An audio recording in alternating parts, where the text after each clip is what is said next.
Okay. Today we're going to continue story time, my life story. I have some notes here. So we're picking up where I left off last time, which was having joined the Branch-Davidians, or at least my father is rejoining in 1970, and I visited Mount Carmel, and now we're going to local Branch-Davidian meetings in Southern California. So, so I mentioned that, my father was initially very zealous to be a Branch Davidian, and we were gonna, do all the things that you're supposed to do.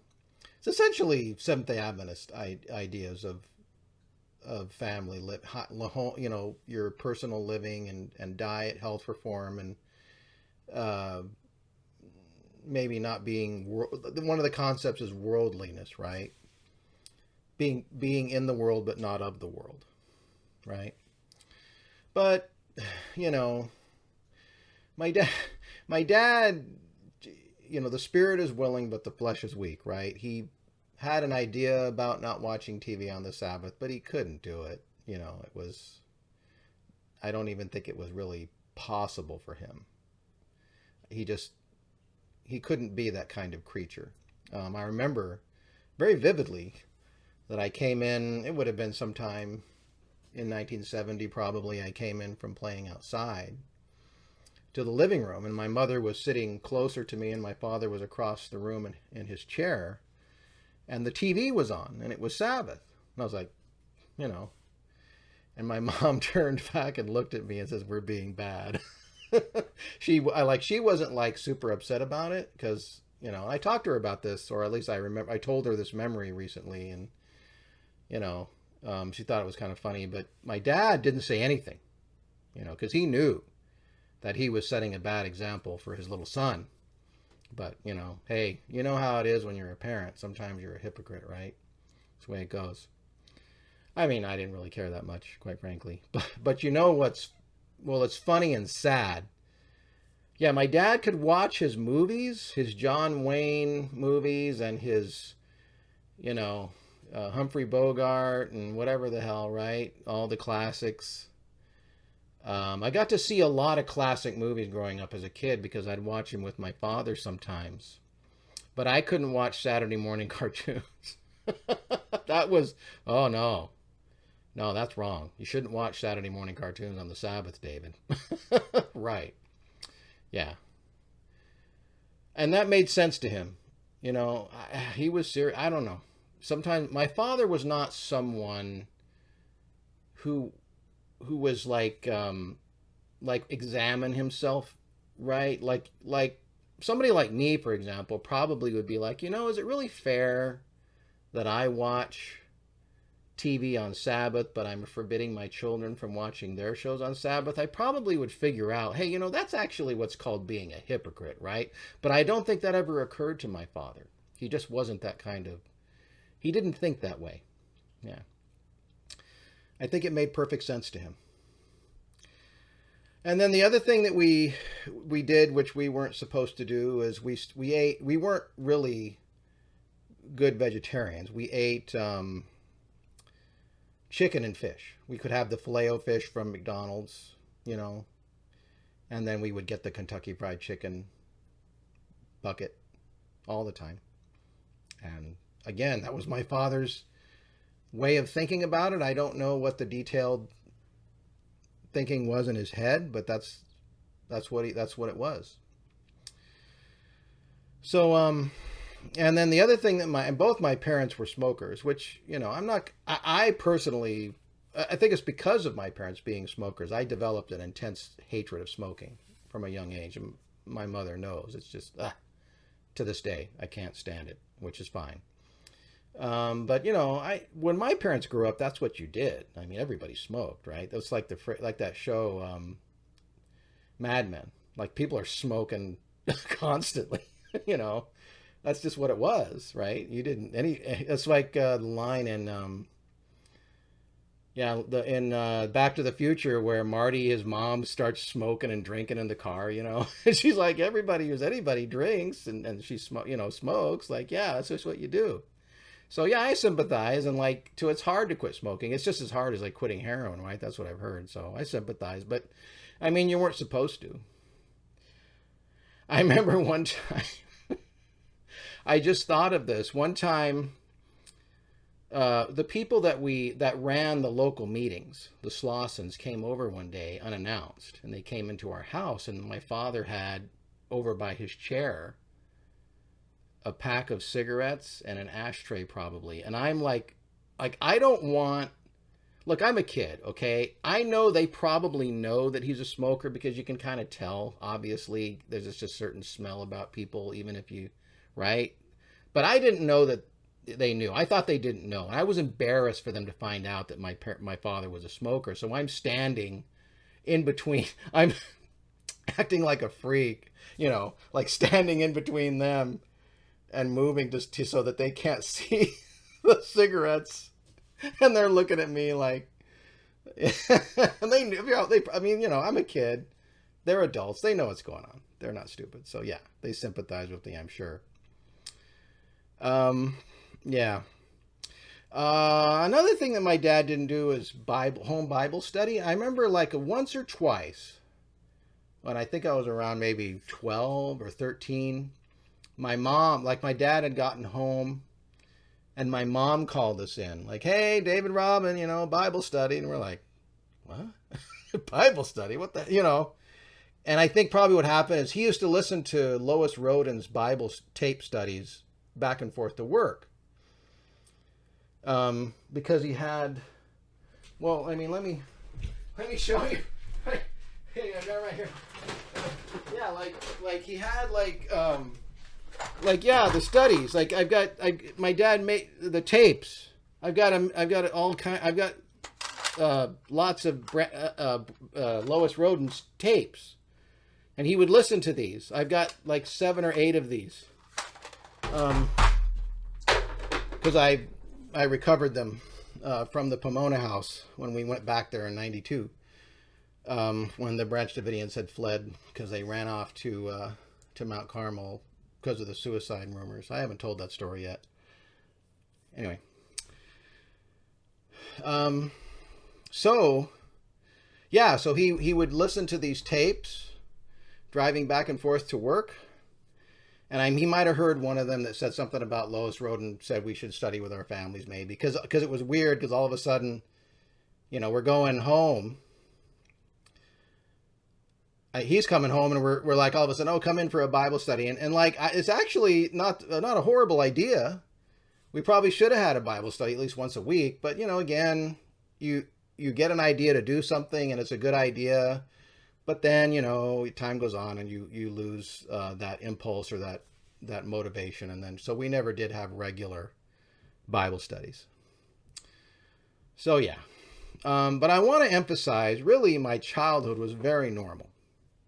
I mean, sure, there was that one brief time where I'm telling kids about the end of the world, but that was like a few weeks. Like, so what? Like, most of the time, I was like any other kid running around, I love Star Wars. Star Wars came out, and riding my bike. And I grew up in the 70s when it was normal to be outside running around all the time. All kids were running around outside. There was a vacant lot behind my house. The train tracks were behind my house. I used to play around the trains. Right? But I knew to stay away from the train, just like you stay out of the street, right? I mean, seems like it's super dangerous, but I knew when the train's coming, you get away. So, yeah, I can remember from a little kid running around like on the sidewalk. And then as I got older, your range could expand, right? By the time I was 15, I remember summer of 80, I was 15, I rode all the way down to Expedition Park. That's like 10 miles. Yeah, so just run around like a crazy person, growing like a kid, just getting a lot of independence, really. So anyway, yeah, so pretty normal school, went to public school. So moving to Texas. So one day, my mother picked me and my sister up from elementary school, and she announced, and this is unusual, my mom, she worked private duty, like I explained earlier, but this time, she's not working. She picked us up. Didn't have to go to the babysitter that day. That was always a great day. And she announced to us when we got in the car, "Oh, Dad says we're moving to Texas." And, for a kid, that's like, wow, they're like the promised land, Texas, like, woohoo. But it took us about 3.5 years. So this was in spring of 1977. We didn't move until about November. Actually, the moving day was November 2nd, 1980. That was a Sunday. I remember that day. Some dates that I stuck in my head. So November 2nd, 1980, we all piled up in our moving van and our cars, and we drove off to Texas. It took us 4 days to get there. Now, the reason why my father wanted to move to Texas was that the idea was to be closer to the branch headquarters, right? Because they were in Waco. So we moved to a suburb south of Dallas, is Red Oak, Texas. And we got initially we moved to Arlington. Let me back up. So initially, my father spent like years fantasizing about moving to Texas. So initially the idea was he was going to buy this 100-acre plot of land, and it was going to be shaped in such a way that he'd be able to have a grass airstrip and keep his plane on the property and have a hangar and just the whole thing, right? In fact, because we were thinking it was like near the end of the world and it was the energy crisis in the 70s, we were actually talking about making our own fuel. Yeah, like we were reading Mother Earth News or something, and about how to make your own alcohol. And we just had all these plans, and my dad was going to get a contractor, and we had these house plans. We had big, thick books of house plans. And we would go through them like, oh yes, look at this house. Isn't that beautiful? We had a rating system. We would put one sticker, like big red stickers, round stickers. We put one sticker if we liked the house, and we'd put 2 stickers on the page if we really liked it. And boy, if we really liked it, 3 stickers, man. The 3-sticker house, that's, and there were some houses in there that had 3 stickers on them, and we were narrowing it down and getting all excited. I'm a little kid, like, oh yeah, that could be my room. And, Robin, my sister, that could be her room, and we're salivating over all these houses, right? And I'd go through them, wow, when I grow up, I could build this little house here on the property and have my own house, just think all kinds of crazy stuff, But for those who know my father, which is not going to be many of you, but my mother and sister know, my dad was a man who could speak many words sometimes about things, but then when it came down to it, kind of flake out. And yeah, it worked out that actually when we did finally move, well, it was just, we stayed at Mount Carmel for a few days, right? And my parents went off and got a rental in Arlington, and then we moved up there. And then eventually we found a house in Red Oak, Texas. And about March of 1981, we moved to Red Oak, Texas. And right there on Red Oak Creek Drive in Red Oak, Texas, I still remember, 101 Red Oak Creek Drive, Red Oak, Texas. And suburbia. Yeah, suburbia. So I'll just say something about suburbia.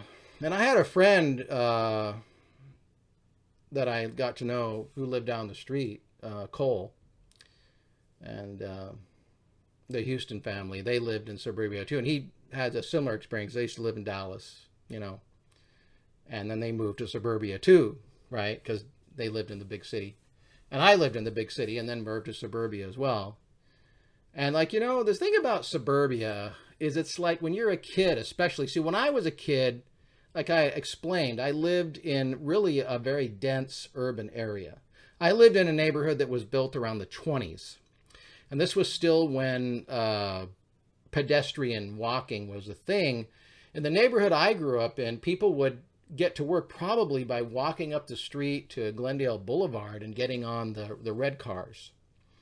And if anybody's ever seen Roger Rabbit, you know about the red cars. So the red cars was a transportation system in Los Angeles. And so I went to a neighborhood that was during that era. You could actually get places in the city without needing a car. But suburbia, of course, is not like that. Suburbia is designed where you have to have a car. It's almost impossible to function. And I didn't understand it at the time, but it's like that thing where there's no there, right? It's just like you're like disconnected in a way. Like the high school that I went to, Red Oak High School, was so far. I rode my bike there once, actually, though. And then there was this kid, Vince, because I was riding my bike to go to driver's ed classes in summer of '81. And there was this kid, Vince, who lived down the street who felt sorry for me. So I used to go with him in his truck. You know, because kids back then, he could drive going to driver's ed because a lot of kids had hardship licenses. When you're 15, you could drive to and from school. You know, you were allowed. So yeah, it was like a culture shock because you would see like rifles in the back of the trucks. It was like weird. I never seen that before.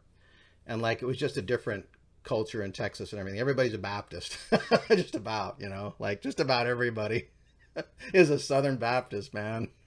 My dad went to work with a bunch of Southern Baptists. It drove him nuts because he was like, oh no, the Sabbath is the seventh day and all this. And yeah, they want to hear about any of that stuff. We're Southern Baptists, man. So, but one of the things that I found out from Clive Doyle years later was that Lois Roden was actually very upset when we moved to Texas that we weren't going to live at Mount Carmel. And I remember thinking at the time, like, where did she ever get the idea we were going to live at Mount Carmel? My parents couldn't make any money in Waco. There's no job, especially for my dad. There's no friggin' jobs for an engineer in Waco. The job market in Waco for that kind of work is ridiculous. I know because I moved in Waco in '96 to get a job there. I lived with me and my family, my wife. We lived with my wife's sister-in-law. We lived with the kids, the Jones kids, for the survivors that came out of Mount Carmel. Yeah, we lived with them for a while, but I couldn't get a job, so I had to go back to California. So yeah, there's no jobs in Waco for what I do, what my dad did. So yeah, I don't know where Lois Roden got the idea that we were going to live in Mount Carmel. Why would we live there? We'd be poor. Not going to be poor. Now, why we were in Texas, so the routine was typically, my mom, like I said, she typically worked a lot of holy days because she was a nurse. So typically what we would do is me and my father and my sister would get in his little car and drive down to Waco. It's about a 70 or 80 mile drive one way down from Red Oak, Texas, down to Waco. So all through 81, 82, we drove on feast days, Sabbaths, and we drive down and attend services. And my father would get into arguments in some cases. With Perry Jones, for example, he got into one very common argument. And the argument was about the effectiveness of passing out literature. That is, my father, especially when we were living in California, we would from time to time be assigned the tax. He would be, and also with Ethan Slauson and typically his son Keith, and then I would go. So it would be the four of us, me and my dad and Ethan Slauson and his son Keith, and we would fly to various locations on the western half of the United States, which are Adventist camp meetings. And we would load up the plane with a box of branch literature, these tracts that I've shown you. And we would fly up to, I'm looking back to see if I can see any in the pile back there. I can't see any. I was going to grab one. I'll put a clip art somewhere. And we would fly up to one of these, like, because the plane's pretty high performance aircraft. It fly about 180 miles an hour. So you could cover a lot of ground pretty quickly, right? Because also it's like as the crow flies. So you could get up to like Utah or Oregon in about 4 hours from Los Angeles. One time we even went to Montana, I think. So you could get up early in the morning, right? Like leave at 5 o'clock in the morning, fly out, hit the ground around the time that everybody was in the meetings at the camp meeting. You'd be going around sticking leaflets on the cars and then hop back in the plane and fly home. As a recruitment method, this was extremely ineffective. I doubt in 10 years if there were even maybe a dozen people that ever came into the group that way. Maybe at the most, 20, and that would be pushing it. So, anyway, my father would get into arguments with Perry because my father somehow credited himself that this somehow helped him be in better standing with God. Now, and Perry would tell him, no, it doesn't matter. Now, I don't know exactly what Perry was saying, but I can tell you one thing. Perry's the last person in the world who should ever be explaining to anybody about righteousness and salvation and how you get saved, because he was, like himself, extremely problematic person from my own personal experience. And also his attitude was really horrible, very flippant and dismissive, like hand waving, like I don't give a crap about any of that stuff. Who gives a, just a very dismissive, haughty, stuck up attitude. And so even if my father might have been technically wrong, I can understand why he'd get upset, because Perry could be very dismissive and arrogant. And so this started pissing him off. And then another thing he started complaining about was Lois Roden. He would be complaining that she didn't take counsel. In other words, she ran the organization all by herself and never didn't give any account of the money or anything. It basically, all the ties just went into their own, I guess it went into a Branch-Davidian account in the name of the organization, but it was her, she was in charge of that money and just did what she wanted with it. She actually was she had a problem with hoarding. Now, she was a neat hoarder, right? So she wasn't all messy. And like her hoarding was very organized and very targeted toward clothing. Like in her room, she had a little space for her bed. And but everything else was clothes hanging everywhere. So yeah. I mean, and I'm not making fun of her. It's like that could be like a serious, I don't know if it's necessarily a mental health issue, maybe like a obsessive compulsive problem or something. She certainly, and I don't remember, she mentioned to somebody that she needed help with it or something, that she knew she had a problem, but she couldn't stop. But see, that's the thing. She had complete control of the money, so who's going to stop her? See, in the Hoddif's days, he didn't control the money like that. The money went through a secretary. They had a proper, executive council with a secretary and a vice president and a president and a treasurer, and everything was accounted for. And Hoddif probably could spend money if he wanted to, but he couldn't spend it secretly. Everybody knew where the money was going, and they would do the books and have accounts, and they would publish a budget every year. And, and everybody could see the books. But the Branch-Davidian movement was not like that. And my father was upset about that. And then another thing that went wrong was Lois Roden told him to sell his airplane. And my mom put a stop to that. She says, no. And I don't think she said this out loud, but her idea was like, well, screw Lois Roden. Like, we're paying these metric tons of tithe. I don't know how long. My mom said we didn't always pay 20%, but at some points we were paying 20% of our income in tithe. That's a lot of money. And still, Lois Roden is like, sell. Oh, and the other thing that happened, not only did she want him to sell the plane, but when my parents first got to, remember I said we arrived at Mount Carmel from California, my parents had sold their house in California. This thing had appreciated an enormous amount from 1967 to 1980, and they had roughly $100,000. Roughly, or at least they would have had $100,000. There was some more money that was coming in the future that the buyer of the house had promised to pay another lump sum in the future. But they had a lot of money. Several tens of thousands of dollars. And then George Roden asked for it. Like, hey, give me all that money. Like, why? And then Lois Roden asked for it. I think my father had gone to Lois. Hey, George just had the nerve to ask me for all that money. And Lois is right. Well, that's terrible. Hey, will you give me the money? I think that's what happened. So, yeah. Yeah, and then, so in combination with all this stuff, my father started becoming very disillusioned. So remember I said last time in my last story how he went to Mount Carmel, he was happy and very warm and fuzzy. Well, no, he's the opposite now. he's becoming very disillusioned. He's becoming very grumpy and very resentful. Another thing that happened was one of the, in fact, it was my wife's brother, was moving to Odessa. And Perry, I think, called my father, or somebody called my father to borrow his moving van. Now, my father had an attitude like he thought that Branch-Davidians didn't treat their stuff very well. And I'm not going to go into whether that's true or not, but that was his idea, that he thought that.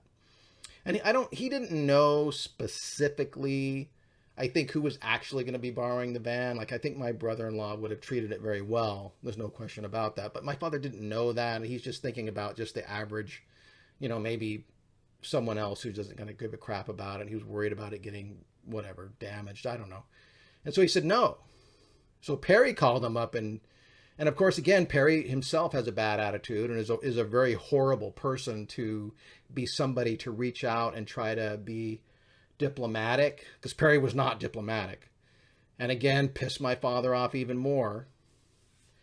And so one day, now, okay, well, I'll explain this. Okay, hang on. Okay, so one day, I'll never forget this day as long as I live. It was a new moon Sabbath. You're not supposed to go to work on a new moon Sabbath, right? It's just like a Sabbath day. And we talked about new moons, right? My father got up in the morning, and he got ready for work, and he went to work on a Sabbath day. Like, out the door. And we're like, what the hell? What's going on? You're not supposed to work on the Sabbath day. He told me I couldn't watch cartoons on the Sabbath day. What the hell? Now he's going to work on the Sabbath day? He went to work. He came home. I don't think we went to school because we were not supposed to go to school on the new moon day, right? He came home. This is around September of 82. So I'm starting my junior year of high school. He came home, and he had gotten fired, or he quit, or both, or whatever. He talked about some guy at work that was an asshole. He didn't like him, and he was sick, whatever the hell.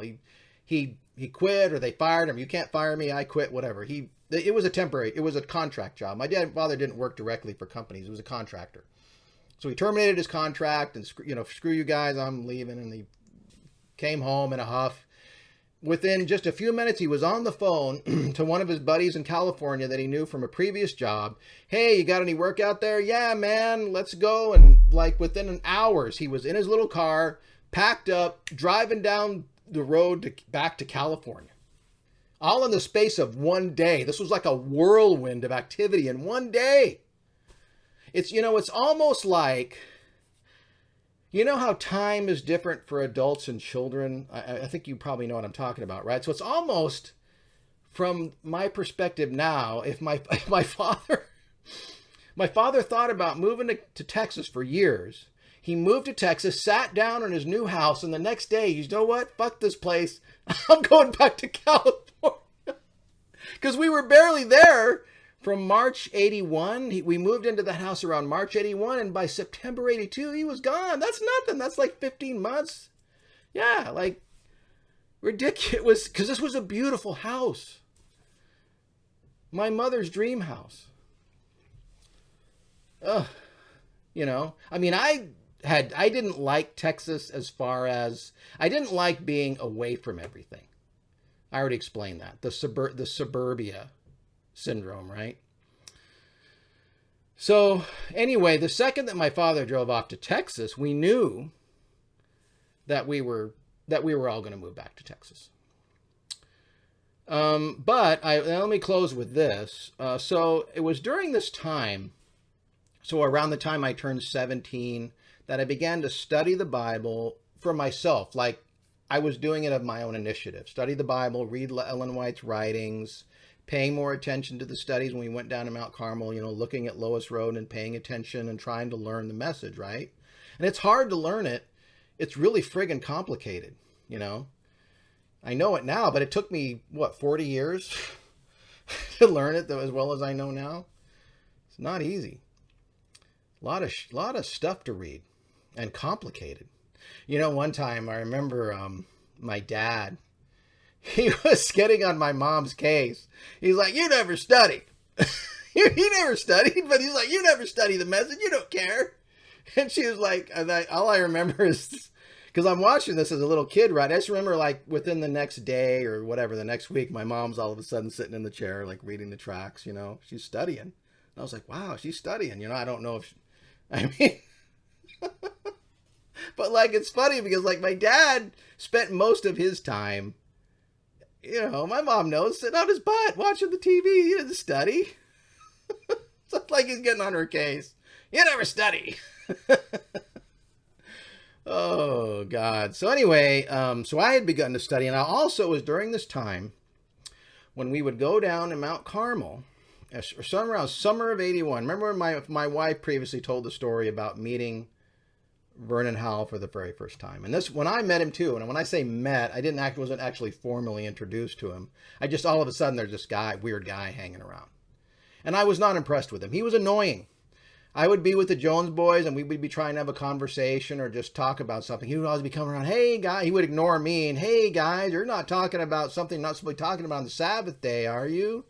What kind of conversation are you in? In other words, you're just butting in your business and being annoying and acting like a weirdo, quite frankly. I thought he was weird. He was creepy. He was. His social skills were sorely lacking. Let me put it that way. So you didn't notice it when he was a leader of a group, right? Because he was in a leader position and in a position of authority over everybody, then that was a position that he like fell naturally into, like he was in his natural environment. But as just a regular person on the same social level as everybody else and just hanging out with the guys and talking, he was horrible at that. He sucked. He was horrible at just give and take of normal conversation and just, no good at it. Not at all. I knew that even at the time, and I was only 16. Yeah, I found him to be very strange. Not somebody that you could be comfortable around at all. Well, anyway, yeah, so I'll leave it there. We're leaving off at, I met Vernon for the first time. I'm starting to study the message. I'm studying the shepherd's rod. We're going to be moving back to California. And then the next episode will be about my transition into becoming a member of Vernon Howell's new message in the beginning of 1984. So till next time.